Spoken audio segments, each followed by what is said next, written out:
me the other day and he asked me to meet with him in New Orleans just to relax and forget about work and the wedding. You know, I just want to have fun.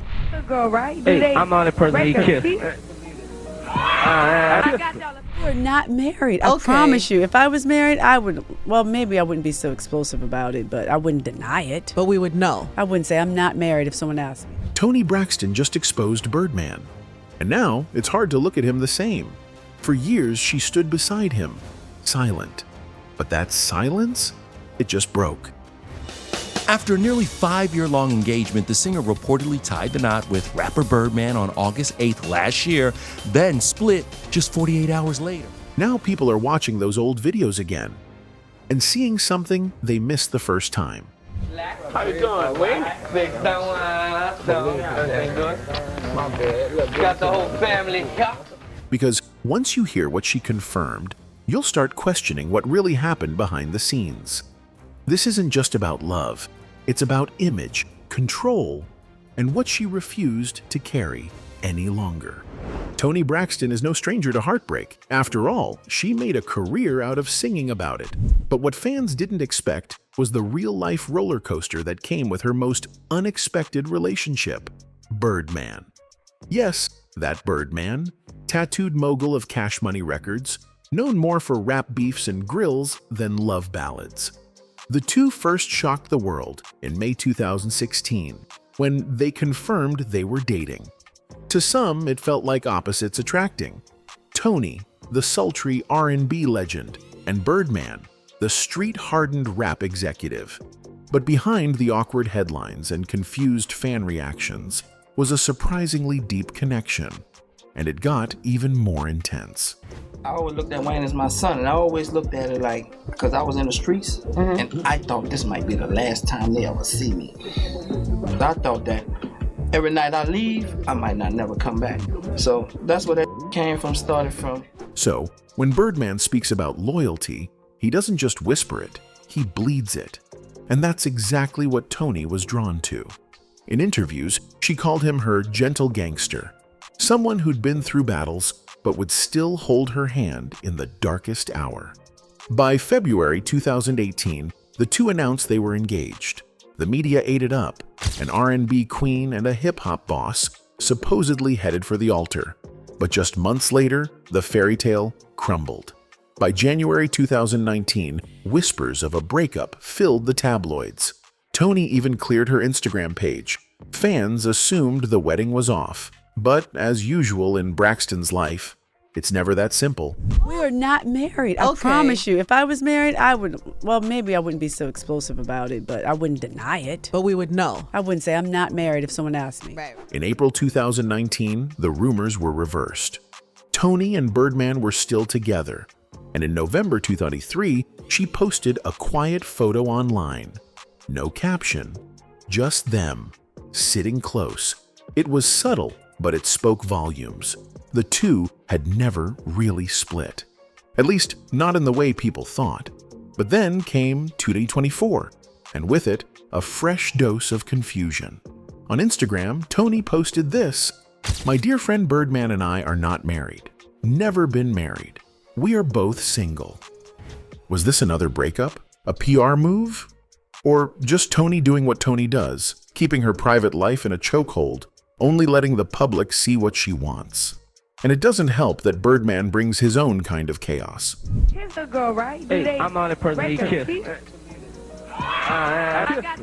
For years, Birdman has faced questions about his sparked by his on-camera kisses with Lil Wayne. At first glance, it felt like trolling, but the questions stuck. Was it fatherly affection or something else? And for Toni, that's where things got even messier. Behind the scenes, sources say Braxton's inner circle worried.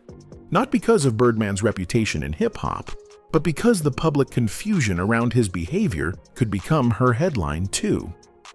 Would fans respect a love story that came wrapped in rumors? Would gospel-raised Toni Braxton be okay standing next to a man accused of gay games by his own former artists? That's when Toni made her choice. She kept the relationship, but she also kept her silence. No wedding, no public breakup, just ambiguity. And for someone like Toni Braxton, whose whole career has been built on heartbreak, you'd think she'd be tired of it.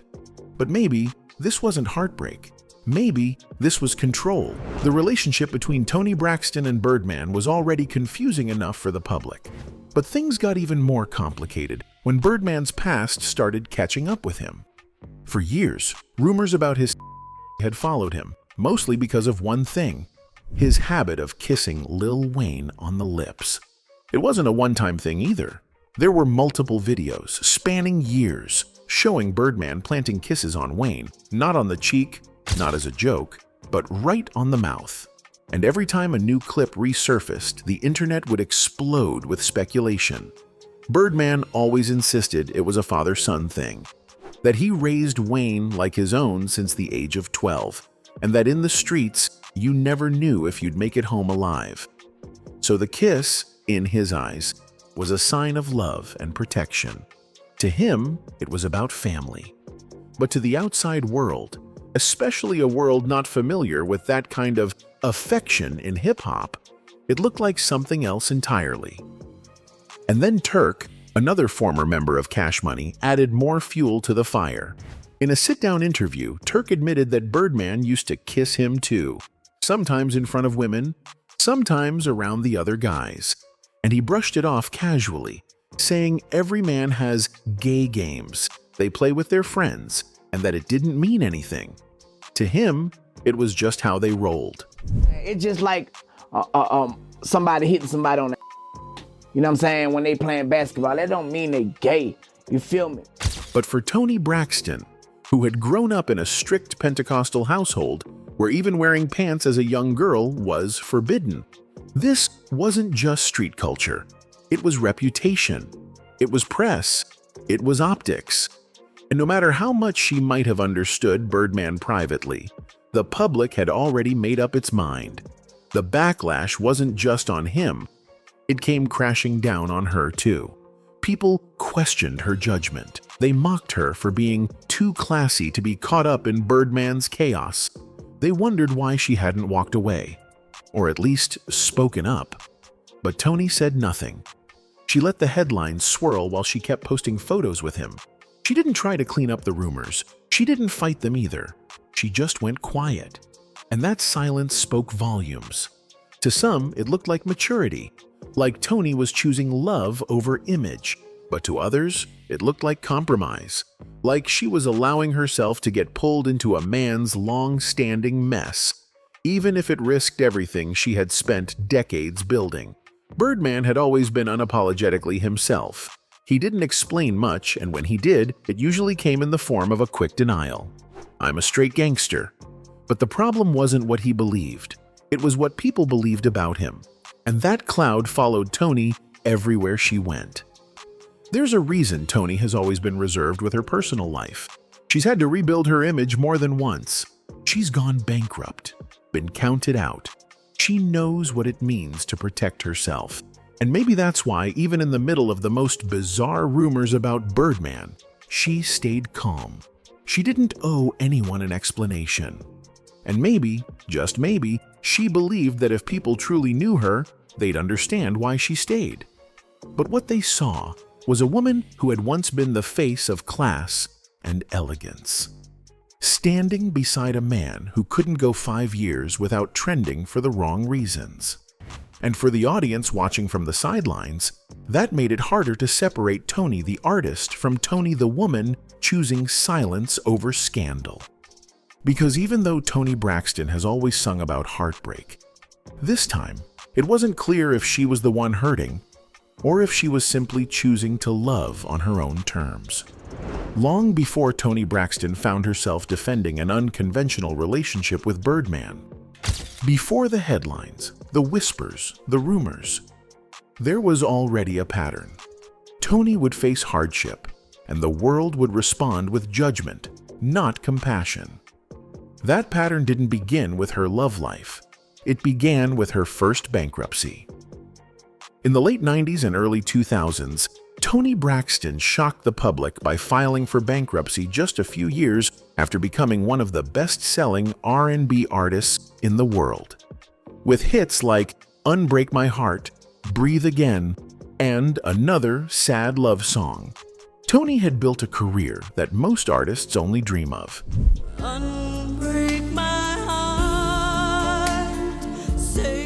But behind the scenes, she was broke, financially devastated by a recording contract and burdened by the kind of recoupable expenses that many artists don't realize they're responsible for. She thought going on the Oprah Winfrey Show would help tell her side of the story. She imagined an honest, vulnerable conversation that would help people understand what the music industry does to artists like her.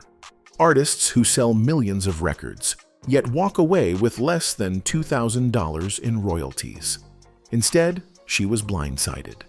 She has filed for bankruptcy. Appraisers are now taking stock of her personal possessions, her baby grand piano, her Gucci silverware, her Porsche and Lexus. They're even counting her shoes. Toni later said she had admired Oprah deeply before the interview, saw her as a role model, even a hero. But when the cameras rolled, the tone was cold. Oprah didn't ask questions from a place of empathy. She pressed Toni on her financial decisions, questioned her spending, and delivered what felt like a public scolding. The most hurtful moment came when Oprah brought up a rumor that Toni owned Gucci flatware. She pretty much reprimanded me. I read that you were upset about stories that your overspending caused this. She says to me, I hear you have Gucci flatware. I'm Oprah Winfrey and I don't have Gucci flatware. First of all, I didn't know Gucci made silverware. That line, for Toni, was unforgettable. She later said, "She was so frickin' mean to me. I couldn't believe it. I admired her and looked up to her, and she pretty much reprimanded me." To the audience at home, it may have looked like tough love, but to Toni, it was unnecessary humiliation. She wasn't there to flaunt her lifestyle. She was there to explain how a flawed system had bled her dry, how her label had taken nearly everything, how she'd been forced to cover expenses most fans never hear about: tour costs, music videos, hair, makeup, travel, all deducted from her earnings. But Oprah wasn't listening for that. She was focused on the optics, and Toni, instead of being seen as a victim of industry exploitation, was portrayed as careless, materialistic, and irresponsible. And the worst part? Oprah never walked it back. There was no apology, no clarification. The damage was done. After that interview, Toni changed. Not overnight, but noticeably. She became more guarded, more private. She didn't speak as freely in interviews anymore. She stopped expecting the media to give her the benefit of the doubt. Because if even Oprah, a black woman with her own history of overcoming adversity, could turn on her like that, who wouldn't? By the time Oprah humiliated her on live TV, the damage had already been done behind the scenes. Toni Braxton had walked straight into the music industry with a voice that could silence a room, but no one warned her that silence doesn't pay the bills. And while the world was busy pointing fingers, saying she lived too lavishly or made bad financial choices, the truth was far uglier. Toni Braxton didn't go bankrupt because she blew through millions. She went bankrupt because she never got the millions in the first place. 170 million in sales, and you got $1,972? Is that right? Yeah, that's right. That's true. After years of singing in church, raised in a strict Pentecostal home where pants were forbidden and secular music was off limits, Toni finally got her break. When she signed her first recording deal, she thought it was a dream come true. But buried in the paperwork were the same traps that have swallowed up so many black artists before her. It didn't matter that she was selling out arenas, dominating the charts, or winning Grammys. In the fine print, Toni was responsible for paying back her label, not just for music production, but for clothes, music videos, travel, promotions, styling, glam, stage design, everything. What fans saw as luxury, Toni had to repay like a loan. So when that first royalty check came in and it totaled just $1,972, she couldn't believe it. She had sold over 10 million records. She had broken records with Unbreak My Heart, and somehow she was in debt. The public didn't understand it, but the label executives did, because it was by design. When she filed for bankruptcy the first time in 1998, people laughed. They assumed she had spent too much on shoes and fine china. Nobody talked about how artists were often forbidden from suing their label, how contracts could trap them into silence. And because she stayed silent, the headlines wrote their own version of her story. But Toni's financial troubles weren't just contractual, they were also emotional. She admitted later that she indulged in expensive house things, fancy plates, 1,000 thread count sheets, Fabergé eggs, not because she was careless, but because she was trying to fill a void. After years of being told what to wear, what to say, what not to spend, the moment she could breathe, she bought what made her feel in control again. Perks are lovely. I can't deny the perks. They're great. I mean, in the beginning, it's all new. Anything new, you want it all. But it wasn't just odd. It was trauma. It was trying to reclaim power in a world that kept stealing it from her, and she had been trained to endure it from a young age. Growing up with a father who was a strict preacher, Toni was taught that most things were sins: pants, jewelry, makeup, secular music. As a child, she couldn't even celebrate Christmas. Everything was about restriction, repression, obedience. So when she finally had money, even a little bit of it, she wanted to live. She wanted to own something beautiful, something just for her. And the moment she did, she was punished for it. First by the record labels, then by the press, then by Oprah. And when she tried to bounce back, the industry made sure it wouldn't be easy. In 2000, Toni made a comeback with "He Wasn't Man Enough," a platinum hit that briefly restored her momentum. But after that, things stalled. Her next 3 albums failed to make the same impact. She tried adjusting her sound to compete with new names like Beyoncé and Rihanna, but her fan base didn't follow her there, and the label didn't support her like they used to. It was as if they were waiting for her to vanish. Because the truth is, once you fall out of favor in this business, they don't try to lift you back up. They wait you out. To the public, Toni was just the woman who kept filing bankruptcy. A punchline, a meme. But no one ever asked how someone so talented, so successful, so respected could be so broke. They just assumed she did something wrong. In reality, Toni Braxton was the blueprint for what the music industry does to its most gifted. They build you up, bleed you dry, and then blame you for the collapse. And because of that, Toni didn't just carry the label of bankrupt. She carried the label of problematic, risky, too fragile, too dramatic, too expensive. She was no longer an asset. She became a liability. It would take years and more pain before the public started realizing she was never the villain in her story. She was the product, bought, sold, and shelved when no longer profitable. By the time she got involved with Birdman, that lesson had already been learned. By then, she knew the industry wouldn't protect her. She had to protect herself.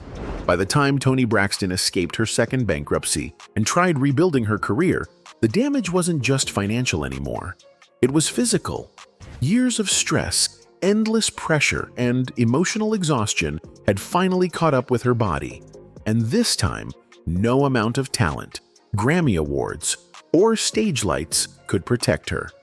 In 2007, Toni was diagnosed with lupus, a chronic autoimmune disease where the body begins to attack itself. It was the kind of diagnosis that stops everything, not just because of the symptoms, but because of the uncertainty. Lupus is unpredictable. One moment you're performing on stage, the next you're in the hospital, unable to walk, breathe, or think clearly. And for Toni, it didn't just change how she moved. It changed how she lived. Suddenly, she couldn't tour the same way. She had to cancel shows. Labels stopped betting on her. Insurance companies refused to cover her performances. She was now seen as a risk. And in an industry where Black women are already pressured to be strong, flawless, and reliable, her illness wasn't treated as a tragedy. It was treated as a burden. But the worst of it came in 2023. Toni had been trying to hide the extent of her health struggles, even from her family. But one night, she felt it. A crushing pain in her chest, shortness of breath, and a sense that something was seriously wrong. She went to the hospital, and what doctors told her nearly broke her. She had almost suffered a widowmaker heart attack, the kind people don't usually survive. Toni later said, "If I had a heart attack, I wouldn't have survived. I wouldn't be here right now." The doctors told her they caught it just in time, but the trauma of that night never left her. She had a stent placed in her heart and was warned she might not be able to tour again. She was told her life would have to change completely. And the first thing she thought about wasn't her career. It was her sons. "All I could think about were the boys," she said. "And I hate saying it out loud, even now, because it's real. It's real life." But this wasn't just a health scare. It was emotional devastation layered on top of physical fear. Because Toni wasn't the only Braxton battling something. Just a year before her own heart crisis, her sister Tracy had passed away from esophageal cancer. And that grief, combined with her own near-death experience, pushed Toni into a kind of quiet crisis. She didn't want to tell her family about the heart scare. She didn't want to be the cause of more worry. She had always been the strong one, the face of the family, the one with the awards and the legacy. And now she was scared to admit how fragile she really felt. She later said she believed Tracy had been watching over her, that Tracy's spirit helped save her life that night. And when she finally did tell her sisters what had happened, over dinner, in the most gentle way she could, it was clear that the old Toni, the one who used to carry the world on her shoulders, was breaking down. But even then, she still didn't want pity. She just wanted peace. She described the constant anxiety of living with a body that could betray her at any moment. The fear of another heart attack. The pressure to act normal when inside, everything felt like it was hanging by a thread. And it's not lost on anyone that through all of this, the lupus, the bankruptcy, the public judgment, the failed contracts, Toni Braxton never stopped being expected to perform, to sing, to show up and smile, because that's the role assigned to women like her. Strong, composed, silent. But this time, she started talking, not loudly, not all at once, but slowly, honestly. She started sharing what lupus felt like, what her heart surgery meant, what grief did to her, what it was like to be famous but not safe, respected but still broken. And for once, people started listening, not to the notes in her voice, but to the cracks in her story. At 57, Toni Braxton isn't trying to prove anything anymore. She's lived through enough betrayal, enough loss, and enough public scrutiny to know that not everyone is going to understand her. And maybe that's the point, because for decades people have tried to define her as the sultry ballad singer, the bankrupt diva, the woman who dated Birdman, the artist who fell off, the sister who survived while others didn't. But now she's finally defining herself. What Toni confirms at this age isn't something dramatic. It's not a headline or a tabloid quote. It's the quiet, undeniable truth that's been building behind the scenes. She never lost who she was. The world just stopped listening. She confirms that she's still standing, even when the industry tried to bury her, that she still sings, even when her doctors tell her not to, that she still loves, even when people don't think her love life makes sense. And above all, she confirms that she's never stopped being Toni. Flawed, spiritual, cautious, scarred, but always still here. Her relationship with Birdman may not be what people expected, but it was hers. It was something she controlled. And after an entire career of being told what to do, who to be, and how to act, that kind of autonomy is priceless. Anyway, that's it for this video, folks. Bye.